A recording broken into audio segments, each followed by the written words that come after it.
of the day is startup. It's very exciting. Who wouldn't want to be their own boss, create their own rules, not have to conform to a regular 9 to 6 jobs that our parents had to go through? It's a world that's all about game-changing ideas, billion-dollar dreams, and perhaps domination. But in India, has startup just become a fancier word of saying hustle? Union Minister Piyush Goyal sparked a firestorm at the Startup Mahakumbh in the national capital when he said that Indian startups are more about dukandari or shopkeeping rather than actual innovation.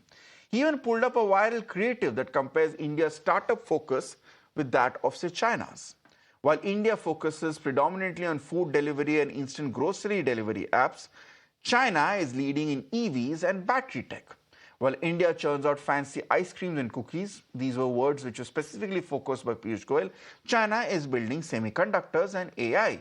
Instant grocery delivery dominates Indian innovation, while China is investing in robotics and automation. India's betting and fantasy sports apps, something again which the Union Minister pointed out in terms of how they're rapidly mushrooming, is contrasted sharply with China's global logistics and power when it comes to trade. And more importantly, while India thrives on reels and influencer culture, China is doubling down on deep tech and infrastructure. Now, this comparison has sparked an intense and perhaps much needed debate. Industry leaders like Mohandas Pai argue that comparing India with China is unfair and unhelpful. But Ashneer Grover has pointed out that even China started with food delivery before their apps advanced to deep tech.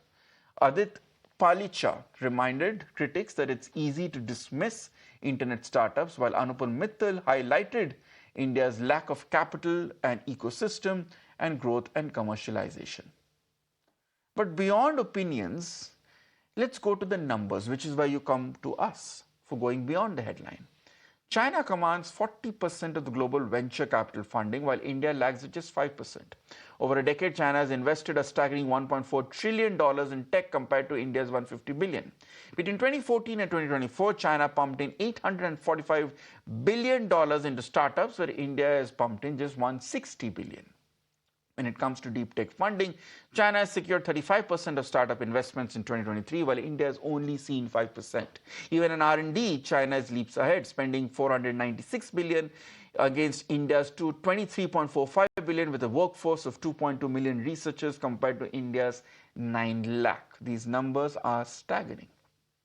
China's dominance, therefore, is no accident. It's a product of deliberate government policies, aggressive funding, a structured domestic market built for scale, and a relentless push for innovation that have fueled this growth.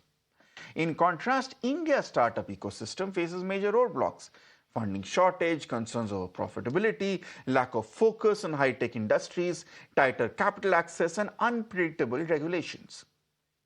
But can then India catch up? There are some factors in our favor. Recent policy changes, shifting industry trends are opening new doors. India is making inroads in software and enterprise tech. With 65% of the population under the age of 35, India definitely has a demographic advantage. The challenge is now to build a skilled workforce which is educated and employable. And then it will have the potential to leverage these trends for global competitiveness. But the hurdles remain. As we said, there's complex compliance procedures, lengthy licensing delays, ambiguous intellectual property laws, strict ESOP tax regulations, cumbersome safe harbor criteria, unclear regulatory guidelines, and bureaucratic red tape which continue to slow down India's progress. The proof, therefore, is in the numbers. India's unicorn count, something which was spiraling a few years ago, as you can see in this graph, has now stagnated. In 2021, it had 45. It has now come down to 5. A unicorn, by the way, if you don't know, is a company of a valuation of $1 billion. And this is what the reality is. So therefore, the road ahead is not easy. The question remains, will India's startups break out of this dukandari mold, or is it criticism which is unjustified to begin with? Let me go across to my guests at this point. I'm being joined by Mohandas Pai, who's the ex-CFO of Infosys. I'm also being joined by two very noted guests at this point. Manish Barriar is someone who has often helped us try and understand these complex policy and industry decisions. He's a political analyst. I'm also being joined by Sandeep Chandra, who's a political expert and also a policy expert as well. Mr. Chandra and Mr. Barriar, please do stay on with us. With your due permission, let me first have a round of questions with Mohandas Pai. Mr. Pai, thank you for Sure. joining us on Mirror Now. Now, Union Minister Piyush Goyal argued that startups need to move beyond food delivery, and he used the word pejoratively, ice cream apps. Do you think this criticism is entirely misplaced, or maybe there is some merit to what he said? Look, the fact of the matter is we don't have enough deep tech startups like China, which are come to a particular size. That is true. He is right in lamenting the fact that Okay. we don't have enough deep tech startups. We have more than 4,500 deep tech startups, AI, robotics, in machine learning, in EV charging, and in 3D printing, etc. As per Traxin. Traxin has got the best database on this in India for this. And I've been seeing them for the last 12 years. I've been investing for the last now, I think 13 years, and I've been seeing them. We have more than 500 startups in the portfolio across multiple funds. We got 50 deep tech startups, which are really very deep tech. We get 700 startups coming to our office every month, and we see about 15, 20 every month. So there's a lot of startups happening. The problem is we don't have capital. We got an EV company which does fast charging for a full bus in 15 minutes with a 1 megawatt charger. Remember when that BYD made the statement, this company made the statement. Now they have to sell it, Yeah. they have to put it. 90% of buses are run by state transport organization. How do you sell to them? Where do you put it up on the street for the buses? How do you put it up? Where is the funding going to come from? Where are the approvals going to come from? Because it's a matter for LCD licenses. We got deep state funding in IoT devices. We got them in semiconductor chip design with ISC. We got an E-plane company. The defense fund is doing fairly well. But these are all small. We need more capital. We need more time. And for that, while I agree with the minister, I want to ask him, what has he done to promote deep tech startups? There's an AI fund of the government of India, 10,000 crores. How much have they invested? There's a frontier tech fund of the government of India. How much have they invested? We want them to invest. There's a lack of money in this country. We're a $4 trillion economy. You want to compare us with a $19 trillion economy. Where is the money? China promised to spend $150 billion on AI by 2022, and they spend more than America. They spend $50-60 billion to the EV industry, giving subsidies, R&D to BYD and everything. What have we spent? Peanuts. We're not spent 3D printing. How much money are we spending on 3D printing to create machining centers? They've given some small grant to IIC, and that has done wonders. Vivek Wadhwa today wrote an article in Money Control where he spoke about how the companies are coming up and say we need funding. It's not about innovation. It's not about brain power. It's not about human capital. It's about market access and it's about funding. Give us the funding. And today, let me tell you one more thing. India spends 9 lakh crores giving subsidies to so-called poor people, many of them really deserving, both central government and state government. How much do you spend on R&D in the country? How much do you spend on innovation in the country? How much do you spend on job creation in the country for the educated middle class? Peanuts. Why don't you spend 10, 20, 30,000 crores between the center and state every year? Today, the largest amount of funding for startups in the West come from insurance companies and pension funds. How much have a pension funds, insurance companies invested? Between the pension funds, insurance companies, there is about 100 lakh crores of AUM, 100 lakh crores. All the pension funds and the insurance, how much has gone into it? Nothing. So, Mr. Pai, you have been quite clear that you, both in your tweets and today while speaking to me as well, you're mentioning that the RBI and the Finance Ministry, in your opinion, have created a hostile environment for investors. Now, can you elaborate on what are these specific regulatory hurdles that are deterring startups from going ahead and pushing new boundaries when it comes to innovation? RBI should ease the method of getting money in from reputed investors all over. And when they sell, ease the process of taking the money out. Okay? People put money to earn money. They must have the same regulations like you do for the public markets. One. Second, they have got a running battle with the venture capital industry for partly paid units, saying they're like partly paid shares. You must follow the same system as partly paid shares. Units are not partly paid shares. And when you invest in a venture capital fund, you get partly paid unit. That's the way it does because calls are made regularly. Now, partly paid shares are very rare. It doesn't happen all over the place. But in units, that is a norm. It happens to everybody. Now they're saying we're going to penalize you. Penalize an entire industry because you got lousy regulations. And when you go to them and point out, they turn back, they change regulation, change the form 3 times, earlier showing it is allowing. When you go meet them, they turn you around. And then we have been talking to them about allowing us to invest overseas for the last 5 years. We had $1.5 billion, which has been used up. Now we said, give us more. They've been turning us around. And when the venture capital industry says, somebody from the side says, it's a question of financial stability.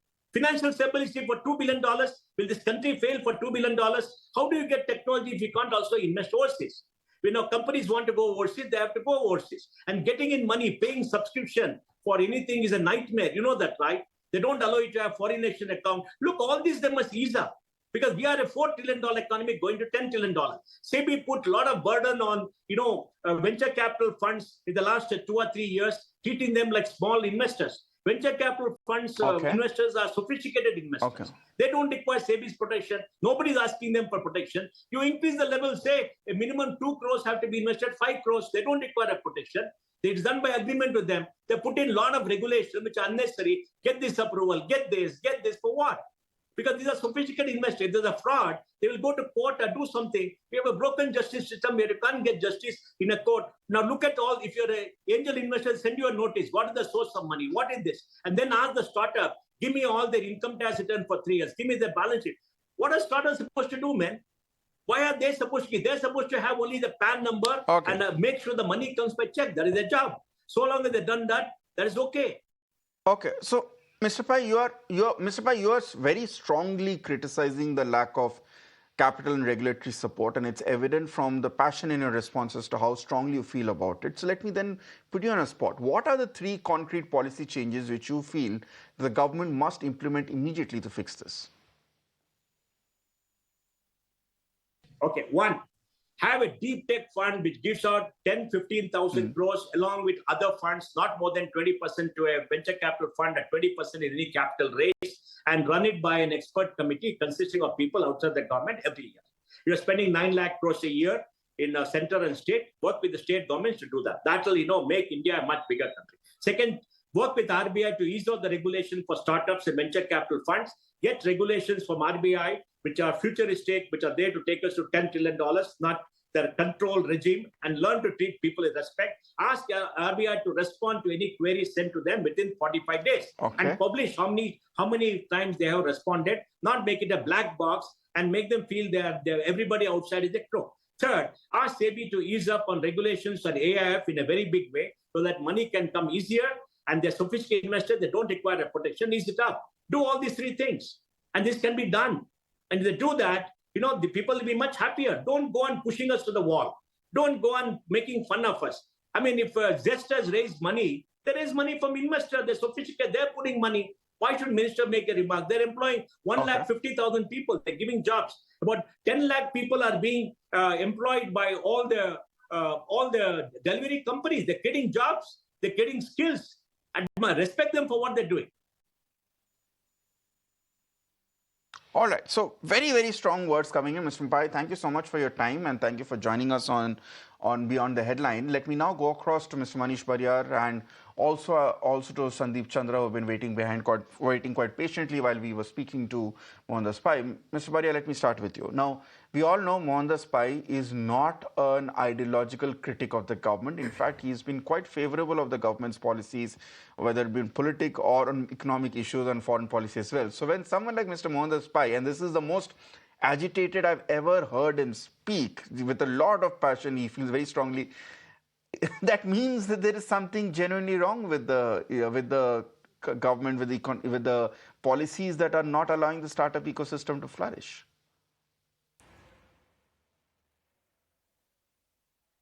Good evening to you and my 2 co-panelists, as well as the viewers. Manish, I think you're muted, so you'll have to unmute yourself. I would say that I think my voice is not coming to you. Okay, no, Manish, I'm sorry. I think the problem was at our end. Please continue. Please continue. You're audible. Okay. Yeah, so I heard Mr. Pai. I have a lot of respect for him, for what he has achieved and what exactly he is doing.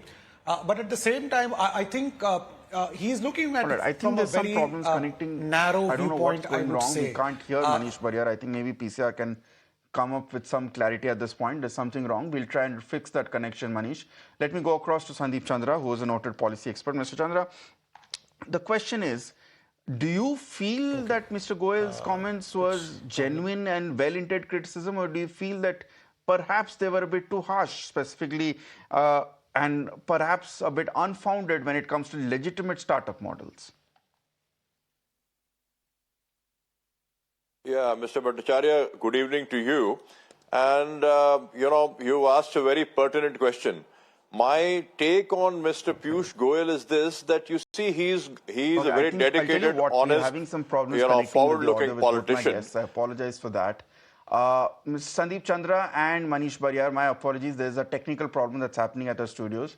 And I think we'll have to, with your permission, gentlemen, we'll take a short break and we'll come back and we'll continue this discussion. We'll take a short break. We'll be back on Beyond the Headline. Please.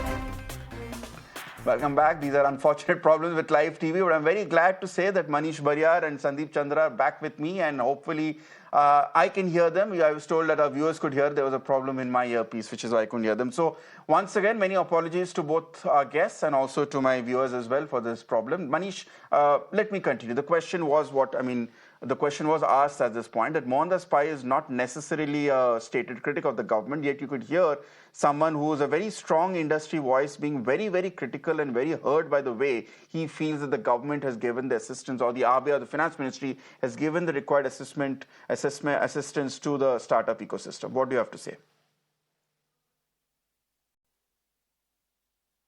See, I think, this entire startup, this game that Mr. Piyush Goyal talked about, I think we need to look at it in perspective. I heard his entire statement when he was talking about it.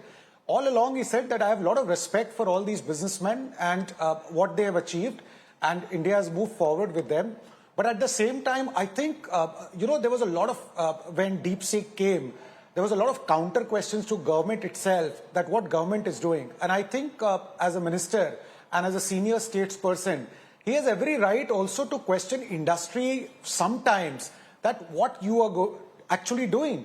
Because if you look at US, if you look at China also, we keep talking about China's government's support, but we also overlook the fact that the companies of China, they are high risk takers. They work on, look at BYD, it works on razor thin margin, and they think very big. And I think the minister was also talking about, in that sense, he's kind of challenging the industry that look, in a journey of any country and industry, you need to grow up, and if you demand something, then you also deliver. And I think it's a very nice debate he has started, because that means that even industry is now going to think really. So it's like demand from industry. But if you look at government's initiative, a lot of initiatives have been taken by government, which you would also agree in last 5 to 10 years, and not only 10 years, last 20, 30 years, right from Dr. Manmohan Singh when he started off.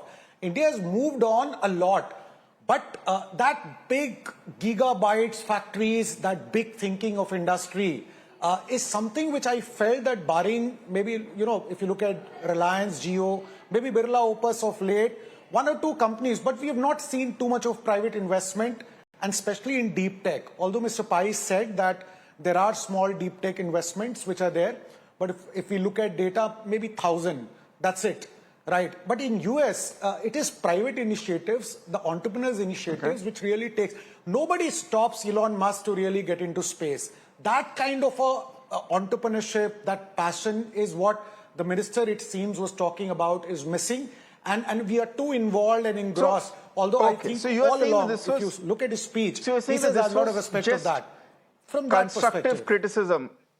Manish Barriar, you were saying that the union minister essentially just offered constructive criticism, perhaps a way forward for the startup ecosystem to take it forward. Sandeep Chandra, in that case, again, would you agree, would you then go by assess the response of India Inc. at this point, people such as Mohandas Pai, people such as the Ashneer Grover, would you feel that the criticism perhaps, the response to this has been a bit thin-skinned? Because, for instance, I'm quoting Mr. Pai from what he said on X. We have a hostile finance minister who has harassed startups on angel tax for many years.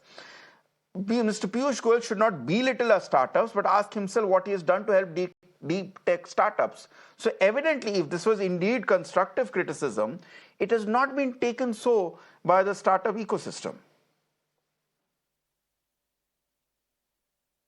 Yeah, Mr. Bhattacharya, thanks for having me on your channel. I'd like to, dive straight into the topic. And I'd like to start by saying that I have the highest regard for Mr. Piyush Goyal as, a forward-looking, honest, dedicated politician.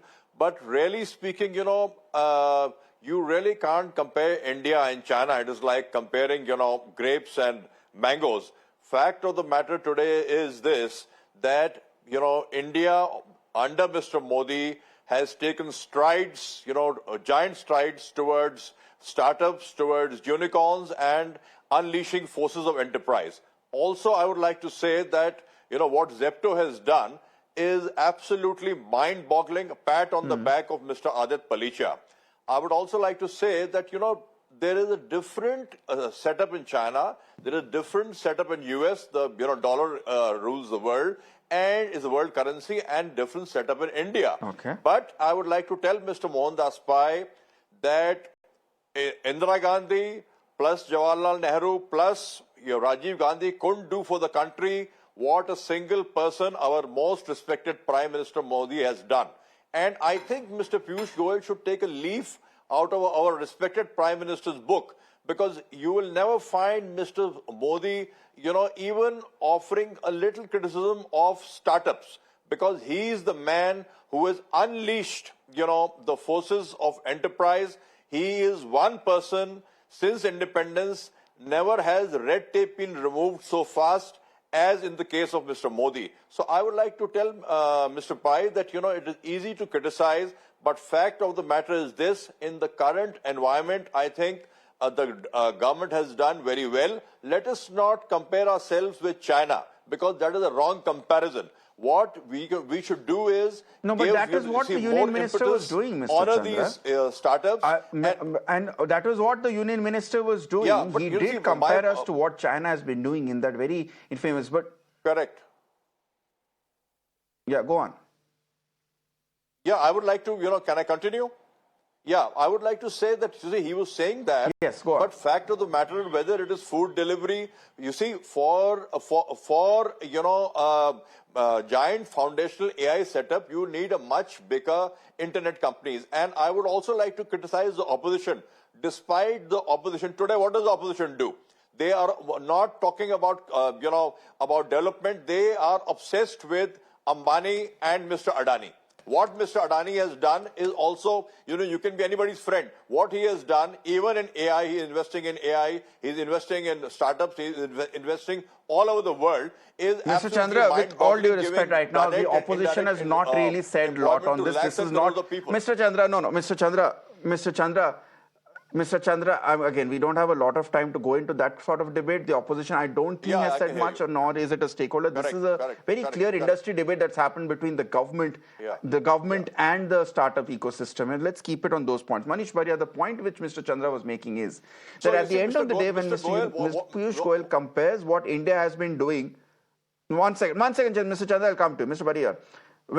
By comparing India to China, isn't it an apples to oranges comparison here? At the end of the day, India has a vast labor market that needs to be taken care of. So at the end of the day, if a Zomato, if a Zepto is giving these people employment opportunities, is taking care of them at a time when perhaps a lot of them lost their jobs post the pandemic and the concerns that happened after that, is it necessary to mock them as you're only creating food service, food delivery systems or ice cream vendors and stop and look at what China is doing? That's a very, if I can say, Sharma ji ka beta kya kar raha hai comparison.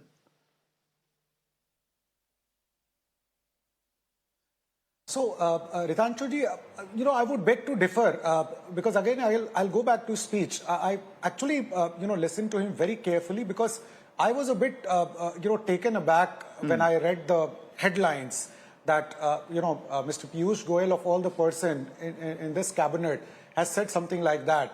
But he was in a startup meet and he was being very frank and honest with all those people. And, he also took the name of Aman Gupta and he was talking about Shark Tank.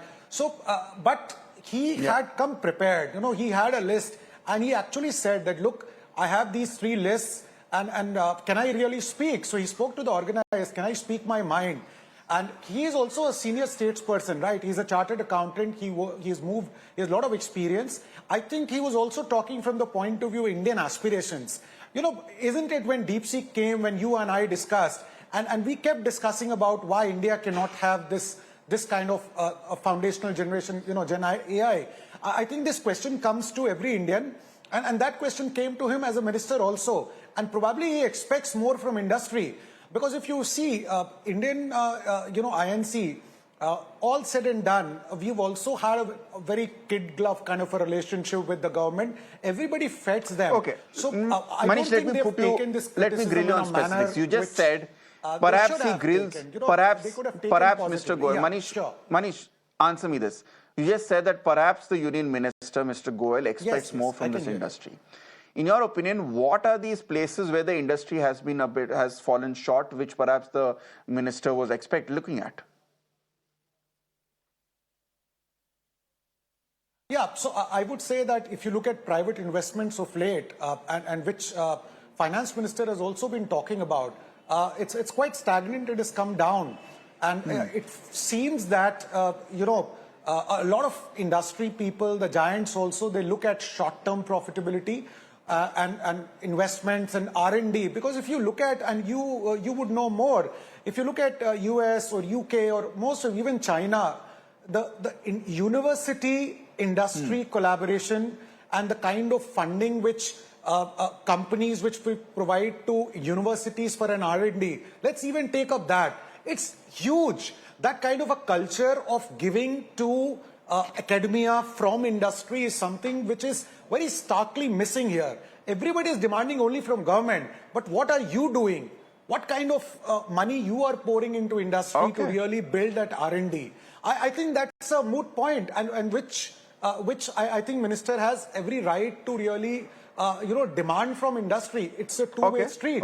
You demand, and Sandeep Chandra, would you this agree with government that? has been more than willing on startup. I think Sandeep Chandra, would you agree with that? That at the end of the day, a simple conversation, a question has been asked. What, for all the expectations and the grievances the industry has from the finance ministry and the RBI, there is a simple question that is warranted as to what has the industry given back when you compare it with its competitors in other countries.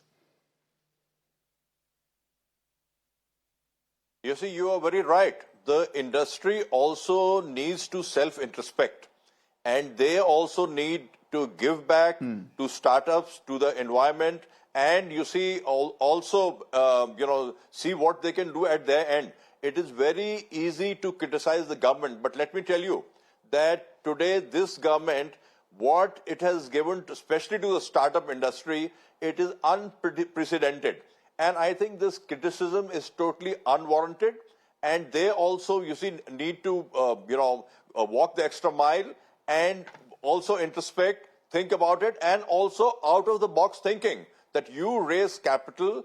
This is the most, friendly government as far as startups are concerned. It is things out of the box. And Mr. Modi has cut all red tape as far as startup industry is concerned, and it is high time that you see, without seeking crutches, they go forward, get investments, and more startups should come, and more unicorns should be created all over the world. And these days the environment is there are a lot of angularities in the environment, but I would still like to say that full marks to this government. What forces Mr. Modi has unleashed for startups has never been done ever before. And I think that's what the industry has also said. To be fair, I think everyone from Ashneer Grover to others have also admitted that there's been a lot of encouragement that has come in from the top in terms of the need to be job creators rather than job seekers. It's just about the fine print as to whether the cup matches the lip or not. But thank you so much, Sandeep Chandra and Manish Barriar. I think the viewpoint is very clear, is that that government is justified in asking questions. But as you said, we also heard from someone like Mohan Daspai, who's an industry doyen, and says that at the end of the day, what is the government doing to encourage that innovation which it expects? So it's a slightly chicken and egg situation that we're looking at, but at the end of the day, I think we are all on the same side. We all want a startup ecosystem to do very well, especially in such exciting times, and we all want the unicorn story to only continue to grow. Thank you so much for joining me, gentlemen. It's time for a short break. More news and updates continue on the other side.